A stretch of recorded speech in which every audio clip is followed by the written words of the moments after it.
Thank you. Please be seated. Before we get started, I have to thank our great sponsors, the presidents and CEOs of these companies behind me. They're so intelligent, so giving and kind. I quite frankly don't know where I'd be without them. Thank you all for coming. I know there has been a lot of speculation and rumors floating about Classy Sports Cards and several major acquisitions trades that have been made. I thought we could clear it all up tonight and go over the details. Of all the trades that were made, they all took place last month at Philadelphia Card Show, the Philly Show as it's known, last month in December. The first move that was made was I acquired, in exchange for cash, the 1960 Jim Brown. I added a football card and diversity to my collection with a player that is arguably the greatest football player to ever play. The next move, I traded the 1955 PSA Willie Mays and cash and acquired the 1960 Mickey Mantle in a PSA 6. I think anytime you add a Mickey Mantle to your collection, you shouldn't apologize. And he's truly the blue chip stock of the vintage card world. The next move, although controversial, I made it with the idea of furthering my team, furthering my position. I sold the 1954 Ted Williams Wilson Frank for cash.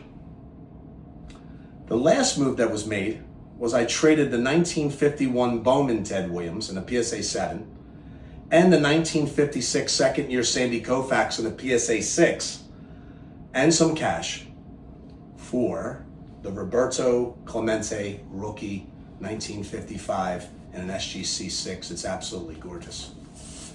At this time, I'd be willing to take any of your questions.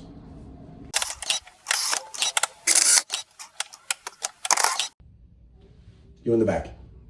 Do you think your vintage collection is better after you have made the trade? And will you be making any more moves in the near future? Of course. Of course we feel we got better. We don't make trades unless it's going to better us. I'm not looking to give away these great assets that I have if I'm not going to further the team and make it better. I mean, it's always the idea of making a trade, a fair trade. I'm never interested in getting the better of somebody. I certainly don't want them to do that to us.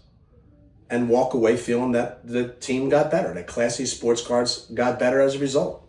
So definitely. And will there be more trades? You can bet your butt I'm going to make more moves. Of course I will. Do you know me?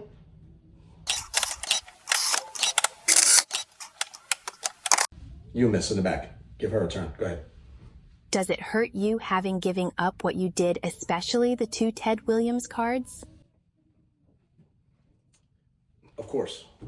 I mean, I didn't say those things in the beginning of the season, shall we say, when we first launched this, raving about Ted Williams just to go give up Ted Williams assets. Ted Williams is my guy. But I can promise you this, just like Babe Ruth proved and backed up his home run prediction, I'm going to back up that next year when I sit here and do next year's press conference, I'll have triple the Ted Williams that I had and even better ones than I had before, and you can book that.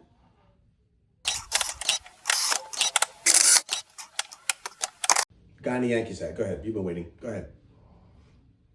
There are rumors going around that you may sell your entire collection. Is this true?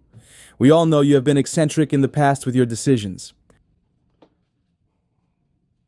That seems to be the narrative. Dayne's eccentric. Dayne buys collections and then on a whimsical moment goes and sells it. Anytime I've sold a collection, it was to better my future. I'm not married to cardboard. I like to win. I like to play hard. I like to assemble things, and I like it to serve me. I don't serve it. But this time, I feel it's a little different. It's personal.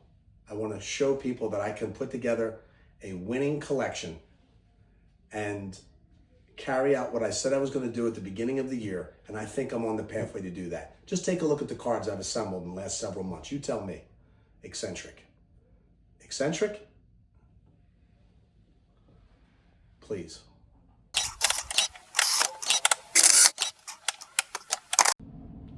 Nice lady in the third row, go ahead. Will you be showing any of the cards you acquired in the trades today? Well, that was a much easier question, and I thought you'd never ask. Of course. I didn't give up assets with the intention of not bettering the team, as I said before. You don't give up a 54 Wilson Frank without getting something great in return. You don't give up a 55 Willie Mays Bowman. You don't do those things. You don't give up a second-year Koufax. So as I often tell you, you be the judge. Of course I'll be happy to show you people. And then I'll even show you a little closer. So as I said, the first trade, if you recall, we added the greatest football player ever, Jim Brown, in an SGC 6. 1960 tops. Second trade, the 1960 Mickey Mantle. Well centered, as always. Add that to the Mantle collection, the staple of my collection. And you know, if I had to give up a Wilson Frank, it better be something good in return. I felt the Wilson Frank was an average card. I didn't think it was an exceptional one, and I thought down the road, I took a chance and said I could acquire a better one. But after looking for many years, I finally found the card I was looking for, the Roberto Clemente 1955 and SGC 6 rookie card. Look at the centering, look at the quality of that card. I gave up an average card to get an exceptional card. I'll make that trade every day of the week for a rookie card, and especially Roberto Clemente. There'll be many more Ted Williams. As I said before, I'm calling my shot from now. There'll be many more Williams collections added to my collection in the near future. Let's take a look at what I did. I'd like to give you a year-end review of the cards that are remaining and have been acquired in this collection over the past 3 months. And recently in the blockbuster trade at the Philly show, the acquisition of Jim Brown, the greatest football player to ever live, in my opinion. 1960 tops in SGC 6.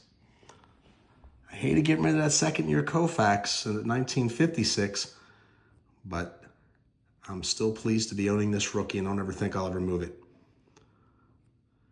1956 Willie Mays. The Roberto Clemente. It was my first one. 1971 PSA 6. The second year, 1956. And then, ta-da, the rookie, the 1955 Topps rookie, Roberto Clemente. Take a look at that. I'm going to keep that camera on there a little longer than I usually do because I'm so proud of the beautiful card that this is that I acquired. What a great player. Mickey Mantle, the staple of any vintage collection. The 1968 and the 6. The 1966 and the PSA 8. The newly acquired 1960 and a PSA 6. The 1956. The gorgeous PSA 3, which is a joke. 1954 Red Heart. And then my baby, the Ted Williams segment of my collection. A couple pieces missing, but I promise you we'll do something about that in 2025, God willing. The 1957 Ted Williams. The 1956 Ted Williams. Beautiful Leaf. And of course the rookie, 1939 play ball. That's our year review, and I'm sure we'll be adding a lot of wonderful pieces to this great collection. Join us, Classy Sports Cards.